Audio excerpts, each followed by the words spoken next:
নমস্কার বন্ধুরা, আমি পাপিয়া। তোমাদের সকলকে স্বাগত আমার শ্রী গোবিন্দ কুঞ্জতে। আজকে বন্ধুরা আমি তোমাদের সাথে শেয়ার করব আলু পনিরের তরকারি।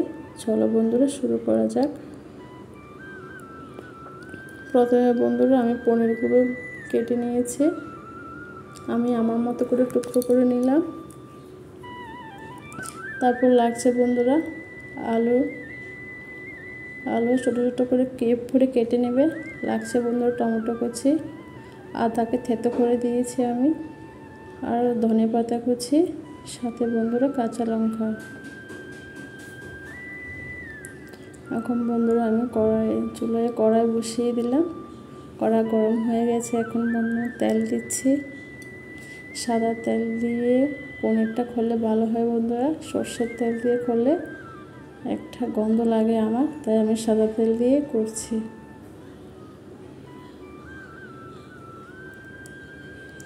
তেল গরম করা হয়ে গেছে বন্ধুরা। এখন আমি পনিরটা দিয়ে দিচ্ছি।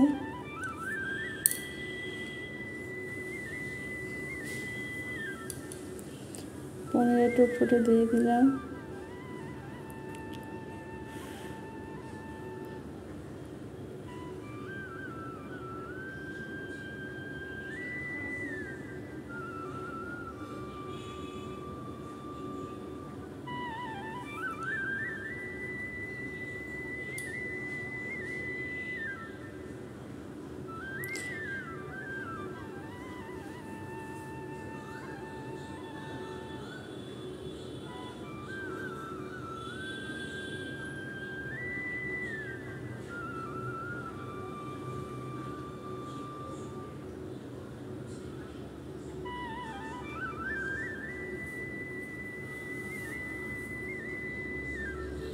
বন্ধুরা এটা একবার ভাজা হয়ে গেছে। এখন আমি এগুলো উল্টিয়ে দিচ্ছি।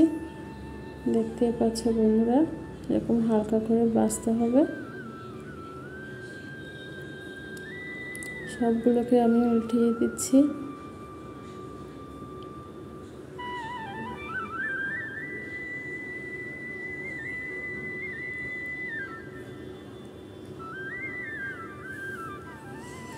গোবিন্দ।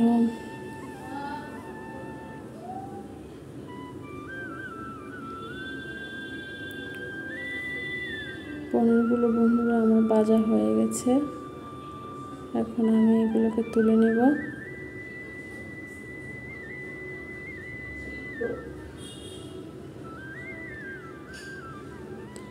দেখতে পাচ্ছ বন্ধুরা কত সুন্দর ভাজা হয়েছে।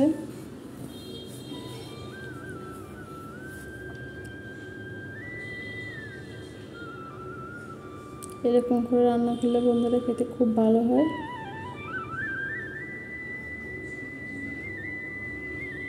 এরপর বন্ধুরা পরেরগুলো দিয়ে দিলাম। পরে বন্ধুরা অবশ্যই একবার ট্রাই করে দেখবে, আর আমাকে কমেন্টে জানাবে কেমন হয়েছে।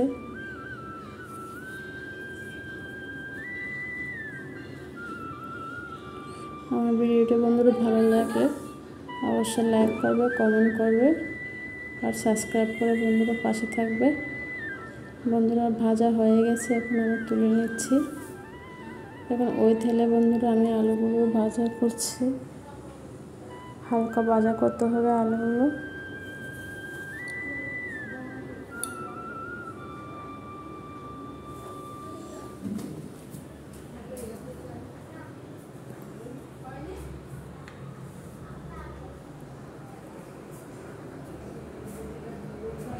বন্ধুরা আলুগুলো আমার হালকা ভাজা হয়ে গেছে। এখন আমি ওগুলোকে তুলে নিচ্ছি।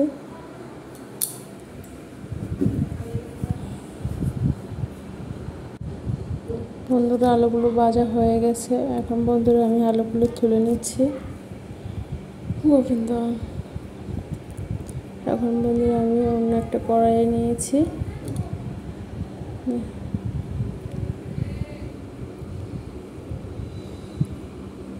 এটা আমি গরম হয়ে সাদা তেল দিয়ে দিচ্ছি। তেল গরম হয়ে গেছে। আমি শুকনো লঙ্কা দিলাম ফোড়নে, 5 ফোড়ন দিলাম। তারপর বন্ধুরা তেজপাতা দিয়েছি, সাথে বন্ধুরা আদা কুচি করে দিয়ে দিলাম। টমেটো কুচি, কাঁচা লঙ্কা কুচি দিয়ে একটু করে জল দিলাম, সামান্য জল দিয়েছি যাতে মশলা পুরো পুড়ে না যায়। 2 চামচ লবণ দিলাম, 1/2 চা চামচ হলুদের গুঁড়ো দিয়েছি,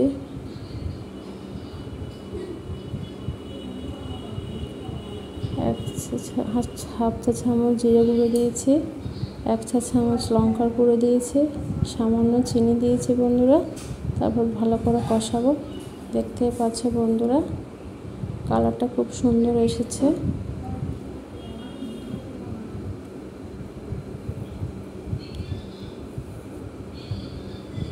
দু 3 মিনিট বন্ধুরা এরকম করে কষাবে যাতে মশলার গন্ধগুলো বেরিয়ে যায়।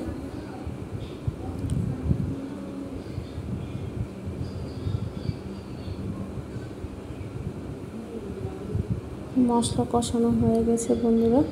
এখন আমি আলু আর পনিরগুলো দিয়ে দিচ্ছি।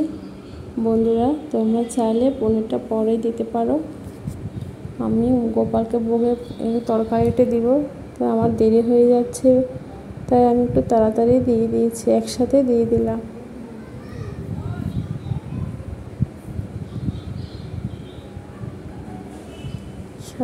পরিমাণ মতো বন্ধুরা আমি জল দিয়ে দিচ্ছি।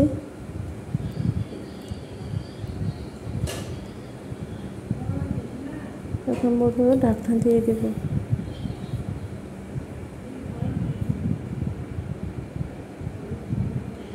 ফিরছে বন্ধুরা 10 মিনিট পর।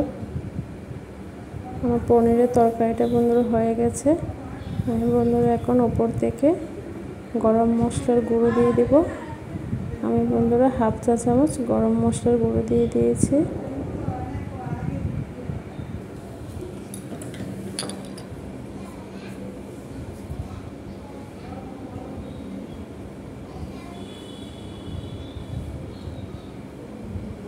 তারপর বন্ধুরা 1 চা চামচ ঘি দিয়ে দিচ্ছি। গোবিন্দ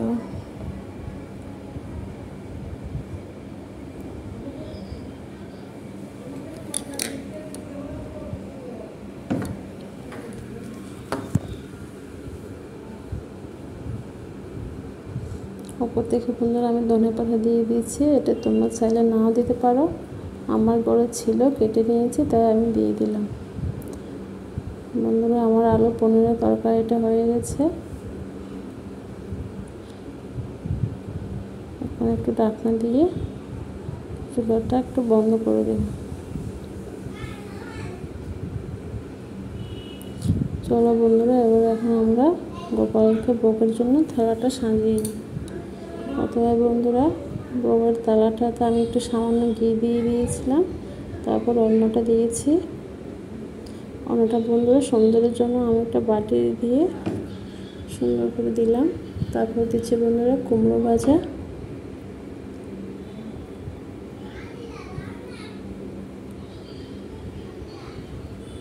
এখন দিচ্ছি বন্ধুরা শুকনো ডালের বড়া,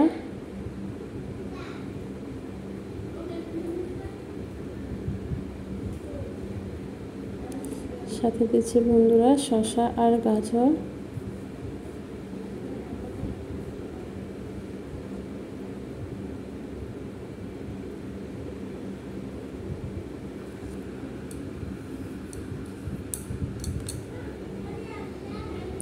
এখন বন্ধুরা দিচ্ছি মুগের ডাল,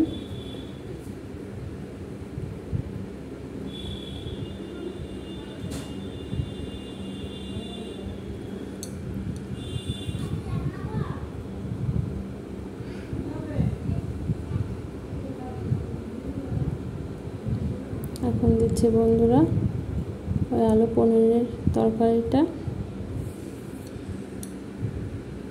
নিজের হাতে রান্না করা বন্ধুরা ভগবানকে ভোগ লাগানোর আনন্দই আলাদা।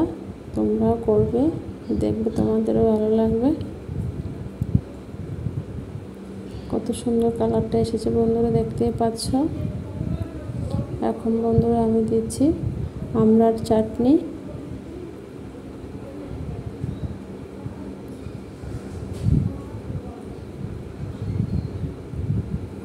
এটা এটা বন্ধুরা আমড়ার চাটনি। গোবিন্দ।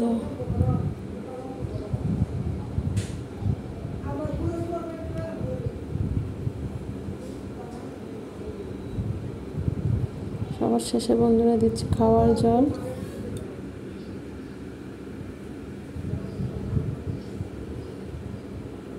খাওয়ার জল দিয়ে দিলাম বন্ধুরা। এখন ওপরে তুলসী পাতা দিয়ে নিবেদন করব। দেখতে পাচ্ছ বন্ধুরা, গোপালকে আমি নিবেদন করে দিয়েছি। এটা আমার গোপালের ঘর, এটা আমার গোপাল। বন্ধুরা আজকে এই পর্যন্ত।